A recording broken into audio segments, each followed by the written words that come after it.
வணக்கம் காவேரியன்ஸ். தை 1ஆம் தேதியிலேருந்து நல்ல நியூஸாக தான் நம்ம பார்க்குறோம். அந்த ஷேர் மார்க்கெட் சைடில் இண்டெக்ஸ் டெய்லி மூவ் ஆகிட்டுருக்கு. நேற்றும் சரி, இன்றைக்கும் சரி. ஆனால் இது கண்டினியூ ஆகுமா, இந்த டைமில் நம்ம என்ன பண்ணணும் அப்படிங்கிறத பேசுகிறதுக்காக தான் இன்றைக்கி வந்திருக்கேன் நான். ஆனால் என்னை பொறுத்த வரைக்கும் நிறைய நெகட்டிவ்ஸ் தான் இருக்குது ஷேர் மார்க்கெட்டில். நல்ல செய்தியை பார்க்கணும், தேடி தேடி பார்க்கணும். அந்த மாதிரி பொசிஷனில் தான் இன்றைக்கி இருக்கும். நெகட்டிவ்ஸ்னு பார்த்தோம்னா நிறைய சொல்லிகிட்டே போகலாம். நம்ம வேரியஸ் வீடியோஸில் இதை பற்றி டிஸ்கஸ் பண்ணியிருக்கோம்.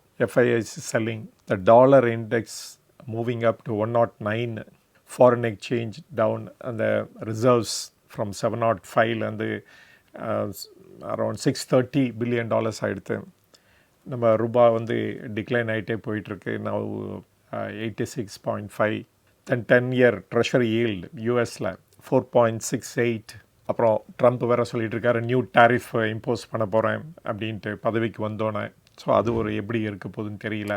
நம்மளுடைய ஜிடிபி டிக்ளைன் ஆகிட்டுருக்கு. நேற்று அமெரிக்காவில் அவங்கள சிபிஐ டேட்டா பப்ளிஷ் பண்ணியிருக்காங்க. 2.9 அது மேலே போயிடுச்சு. எல்லாம் சொன்ன மாதிரி அதுவும் நடந்துருச்சு. நம்மளுடைய Q3 ரிசல்ட்ஸும் டவுனாக தான் இருக்கும்னு எதிர்பார்ப்பு தான் இருக்குது. Q2 எப்படி இருந்ததோ அதோட கொஞ்சம் இன்னும் குறைஞ்சிதான் இருக்கும் அப்படின்னு சொல்கிறாங்க. அப்புறம் இந்த மைக்ரோ ஃபைனான்ஸ் இன்ஸ்டிடியூஷன்ஸ் எல்லாமே ஃபேஸிங் சிவியர் ப்ராப்ளம், லிஸ்டட் கம்பெனியாக இருந்தாலும் அன்லிஸ்டட் கம்பெனியாக இருந்தாலும். அப்புறம் bigger threat is also coming up. That is overheating of American economy. அதனால் கொலாப்ஸ் ஆகிறதுக்கும் சான்சஸ் இருக்குது. ஈவன் கோல்ட்மேன் சாக்ஸ் கூட இதை பற்றி பேச ஆரம்பிச்சிட்டாங்க. ஸோ இந்த மாதிரி நிறைய நெகட்டிவ் சொல்லிகிட்டே போகலாம். ஸோ பாசிட்டிவ்ஸ்னு பார்த்தோம்னா நம்ம தேடி கண்டுபிடிக்க வேண்டியதாக இருக்குது அப்படின்னு சொல்லலாம். ஒரு இதுனா இந்தியா ஃபாஸ்டஸ்ட் க்ரோயிங் எக்கானமி இந்த வேர்ல்டுன்னு சொல்லலாம். தென் இப்போ சிபிஐ டேட்டா இந்தியாவிலேருந்து ரிலீஸ் பண்ணது பார்த்திங்கன்னா 5.2, அதுவும் குறைஞ்சிருச்சு 5.4. மான்சூன் நல்லா இருக்கிறதுனால கோயிங் ஃபார்வர்டு இந்த சிபிஐ டேட்டா ஃபர்தராக குறையிறதுக்கும் சான்சஸ் இருக்குது. ஸோ வெரி ஃபியூ பாசிட்டிவ்ஸ் தான் சொல்ல முடியும். அண்டு ஸோ இந்த சர்க்கம்ஸ்டன்ஸில் நம்ம என்ன பண்ணணும், எப்படி சேல் பண்ணணும் அப்படிங்கிறத பார்க்கணும்.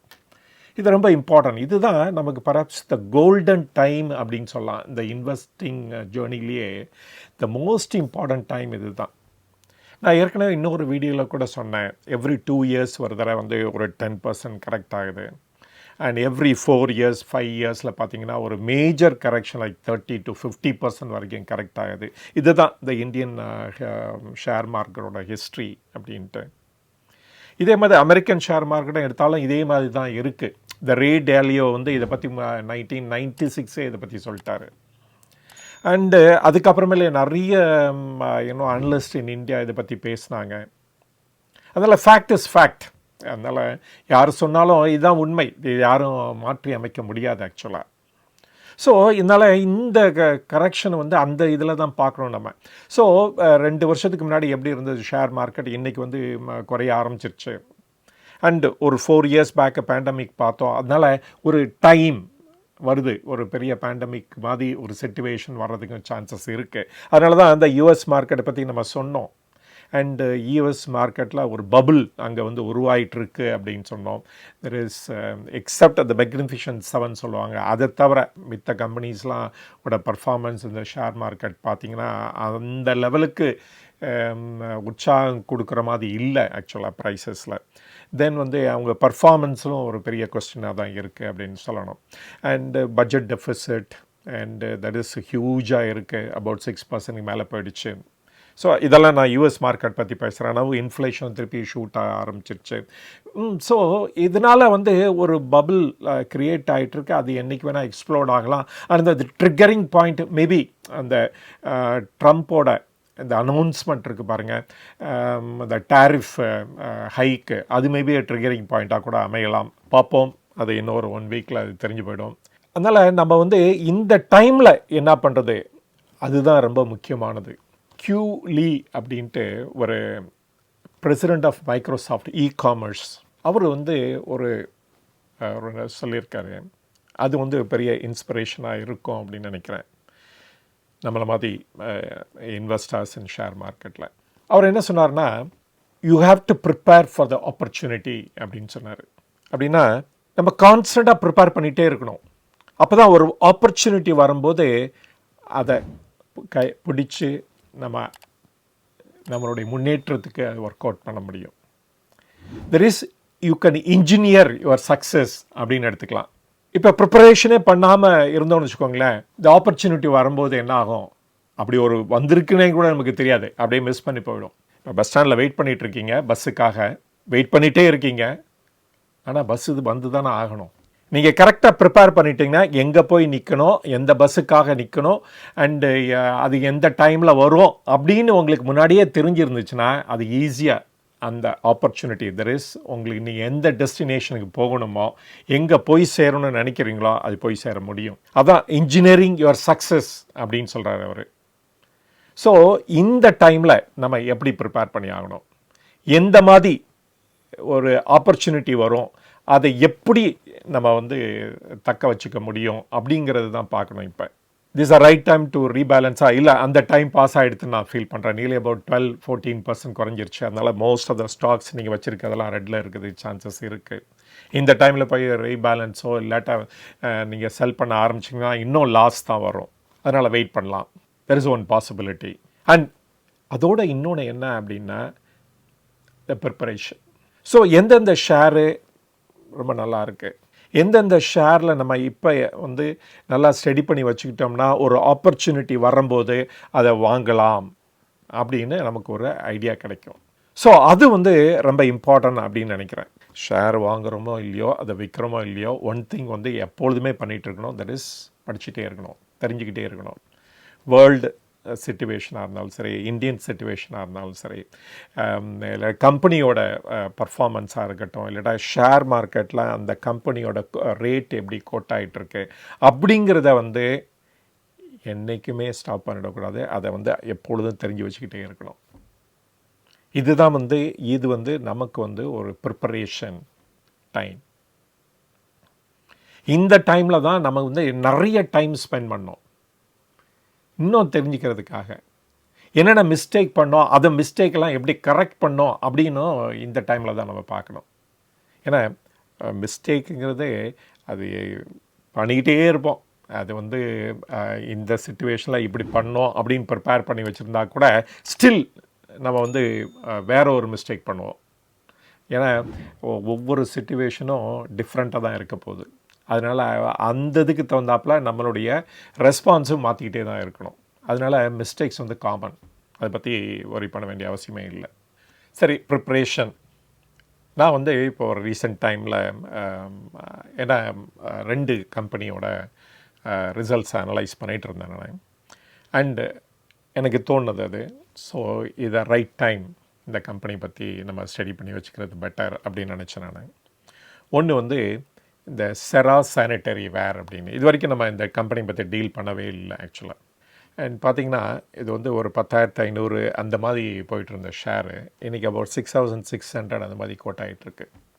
இவங்களுடைய Q2 ரிசல்ட்ஸ் எடுத்து ஜஸ்ட் இன்னொரு தானே அனலைஸ் பண்ணி பார்த்தேன். அந்த ரிசல்ட்ஸை கூட கூகுள் ஷீட்டில் போட்டிருக்கேன். ஸோ நீங்கள் போய் பார்க்கலாம். அந்த Q2 ரிசல்ட்ஸில் ஃபென்டாஸ்டிக்காக பர்ஃபார்ம் பண்ணியிருக்காங்க. இப்போ ரீசெண்டாக தான் இந்த பைபேக்கு கொடுத்து அபவுட் 130 crores ஷேர்ஸ்லாம் பர்ச்சேஸ் பண்ணியிருந்தாங்க மார்க்கெட்லேருந்து. தென் இவங்களுடைய கேஷ் ரிசர்வ்ஸ் பார்த்திங்கன்னா is close to about 659 crores. And expand கூட பண்ணிகிட்ருக்காங்க. ஒரு 25 crores வரைக்கும் இந்த இதில் கேபிட்டல் எக்ஸ்பெண்டிச்சர் வேறு இருக்குது. அண்ட் இவங்களுடைய எபிட்டா மார்ஜின் பார்த்திங்கன்னா அபவுட் 15-16% இருக்குது கன்சிஸ்டண்ட்டாக. அண்ட் இவங்களோட ப்ராஃபிட் மார்ஜின் பார்த்திங்கன்னா net profit margin is about 12-13%. And கன்சிஸ்டண்ட்டாக க்ரோ ஆகிட்டுருக்கு. அபவுட் 6-7% அந்த டாப் லைனும் க்ரோ ஆகிட்டுருக்கு. இவங்களோட பிஸ்னஸ் எங்கே இருக்குன்னா basically the sanitary ware, then faucet ware, அது ஈக்குவலாக அபவுட் 40-41% இருக்குது. Then tiles about 10% and wellness is about 3%. So இந்த பிஸ்னஸ் இல்லை பார்த்தீங்கன்னா தி ஃபாசட் வேர் தான் கொஞ்சம் ஃபாஸ்ட்டாக க்ரோ ஆகிட்டுருக்கு தென் த சானிட்டரி வேர். இந்த கம்பெனி ஏன் ஸ்டடி பண்ணக்கூடாது? இதை நல்லா ஸ்டடி பண்ணுங்கள். ஒரு ஆப்பர்ச்சுனிட்டி கிடைக்கிறப்ப இதை கூட ஒரு நல்ல ரிட்டர்ன் கொடுக்கறதுக்கு சான்சஸ் இருக்குது அப்படின்னு நான் ஃபீல் பண்ணுறேன் நான். ஏன் இந்த கம்பெனி இஸ் இம்பார்ட்டன்ட் அப்படின்னு பார்த்தீங்கன்னா, இப்போ பாருங்கள், இந்த ரியல் எஸ்டேட் அந்த செக்ஷன் கூட அந்த செக்டார் கூட நல்லா பர்ஃபார்ம் பண்ணுறதுக்கு சான்சஸ் இருக்குது இன் 25. நான் 4 செக்டார் பற்றி நான் பேசியிருக்கேன் முன்னாடி. அந்த செக்டாரில் இந்த ரியாலிட்டி செக்டாரையும் நான் இன்க்ளூட் பண்ணியிருந்தேன் நான். இவங்களுடைய பர்ஃபார்மன்ஸு பெட்டராக ஆகிறதுக்கு சான்சஸ் இருக்குது. ஏன்னா இவங்க ஒரு ப்ராக்ஸி பிளேயர். இந்த ஏரியாவில் வந்து இவங்க ஒரு proxy player. Not only the new construction அந்த இதுக்கு மட்டும் இவங்க சப்ளை பண்ண போகிறதில்ல, ஈவன் இந்த ரீப்ளேஸ்மெண்ட் மார்க்கெட்டுக்குள்ளே இவங்க வந்து சப்ளை பண்ணுவாங்க. இவங்களுடைய சானிட்டரியாக இருக்கட்டும், இல்லைன்னா ஃபாசட்டாக இருக்கட்டும். அண்ட் அவளுடைய ஸ்டாண்டர்ட் ஆஃப் லிவிங் இம்ப்ரூவ் ஆக ஆக பெட்டர் அண்ட் பெட்டர் இந்த ப்ராடக்ட்ஸ் இந்த 2 செக்ஷன்லேருந்து தேவைப்படும். அதனாலேயும் இந்த பிஸ்னஸ் வந்து க்ரோ ஆக தான் செய்யும். இந்த கம்பெனிக்கு வந்து வெரி லாங் ஹிஸ்ட்ரி இருக்குது and they are very well performing அப்படின்னு தான் சொல்லணும் நம்ம. ஸோ இந்த மாதிரி கம்பெனியை நம்ம எக்ஸ்ப்ளோர் பண்ணி இதை பற்றி நல்லா தெரிஞ்சு வச்சுக்கிட்டோம்னா ஒரு ஆப்பர்ச்சுனிட்டி கிடைக்கும் போது இதில் கூட நம்ம ஒரு ஸ்டேக் எடுத்து ஒரு பெட்டர் ரிட்டர்னுக்காக ஒர்க் அவுட் பண்ணலாம் அப்படின்னு நான் ஃபீல் பண்ணுறேன் நான். ஸோ இது வந்து ஒரு ஸ்டாக் ரெக்கமெண்டேஷன் எடுத்துக்காதீங்க. இது வந்து யூனோ ஒரு ஐடியா. ஸோ இந்த கம்பெனியை பார்க்கலாம். இந்த கம்பெனி இப்போ Q3 ரிசல்ட்ஸ் கூட இப்போ ஷார்ட்லி பப்ளிஷ் பண்ணுவாங்க. அப்படி பண்ணால் இன்னும் அதை ஒரு டீப் டைவ் பண்ணிவிட்டு அப்புறம் அதை பற்றி யூஆர் கன்வின்ஸ்ட் அப்படின்னு வச்சுக்கோங்களேன். அப்புறமேல அதுலேருந்து ஸ்டேக் எடுக்கலாம். பட் ஆனால் வெரி ஹைலி கோட்டட். பட் ஆனால் ஸ்டில் அபவுட் 30-31% தான் இருக்குது PE. அண்ட் கோயிங் ஃபார்வர்ட் நல்லா பர்ஃபார்ம் பண்ணுறதுக்கு சான்சஸ் இருக்குது அப்படின்னு சொல்லலாம். நெக்ஸ்ட் வந்து நான் யூஸ்வலாக சொல்வேன் திஸ் PgInvit ட்ரஸ்ட் அப்படின்ட்டு. நேற்று கூட the price was quoting 81 rupees quote ஆகிட்டு. இன்றைக்கி ஸ்லைட்டாக இம்ப்ரூவ்மெண்ட் இருக்குது 83 அப்படின்ட்டு. அவங்க கன்சிஸ்டண்ட்டாக டிவிடெண்ட் கொடுத்துட்ருக்காங்க. About dividend or interest or whatever the இது to the unit holders about 12 rupees a year. இந்த 12 rupees வந்து சான்சஸ் இருக்குது இட் மே கோ அப். இந்த குவார்ட்டர் ரிசல்ட்ஸ் வர்றப்ப அதை பற்றி தெரியும் நமக்கு. ஏன் அப்படின்னா இவங்க வந்து 74% தான் இந்த SPVயில் இந்த ட்ரஸ்ட் வந்து ஹோல்ட் பண்ணிகிட்டு இருந்தாங்க. இப்போ வந்து அந்த பேலன்ஸ் 26%யும் இவங்களுடைய ஸ்பான்சர் இருக்காங்களே அவங்கக்கிட்டேருந்து வாங்கிட்டாங்க. நியர்லி அபவுட் 506 crores கொடுத்து வாங்கிட்டாங்க. As a result at the SPV லெவலில் எல்லா எக்ஸ்பெண்டிச்சர் போக த பேலன்ஸ் இருக்கும் பாருங்கள், that is the net distributable cash flow அது இன்க்ரீஸ் ஆகிறதுக்கு சான்சஸ் இருக்குது. ஸோ அது இன்க்ரீஸ் ஆச்சுன்னா naturally the dividend distribution or interest distribution to the unit ஹோல்டர்ஸும் இன்க்ரீஸ் ஆகும். அதே சமயத்தில் இவங்களோட parent company that is power grid corporation of India வந்து இப்போ ரீசெண்டாக ஒரு காம்பரேட்டிவ் பிட்டிங்கில் ஒரு டிரான்ஸ்மிஷன் லைன் கூட வின் பண்ணியிருக்காங்க. ஸோ அது கூட சான்சஸ் இருக்குது அட் அ ஃபியூச்சர் டேட் அதை இந்த கம்பெனி கிட்ட ட்ரான்ஸ்ஃபர் பண்ணுறதுக்கு. But again this is not a stock recommendation as such. என்னோட எல்லா இன்வெஸ்ட்மெண்ட்டையும் யூனோ கிரேட் கேபிட்டல் அப்ரிசியேஷனுக்காக இன்வெஸ்ட் பண்ணணுன்னு அவசியம் கிடையாது.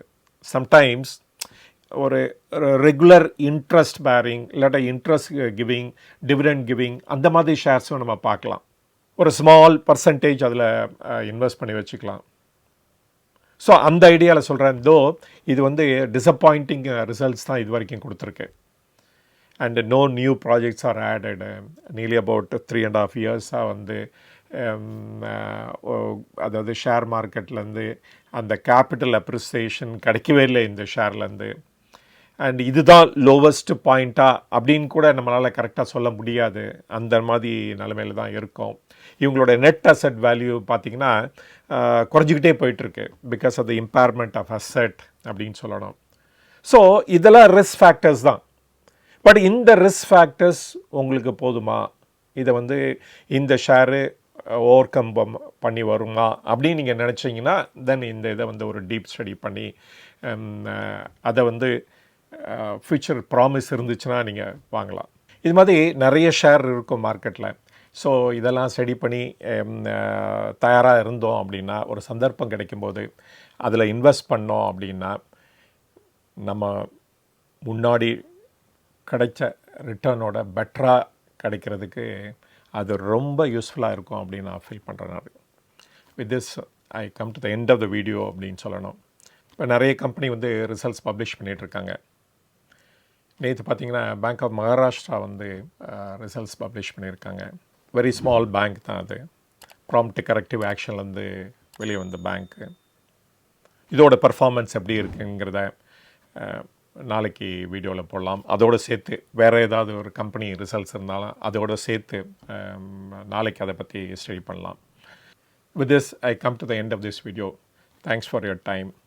Thanks for listening. வணக்கம்.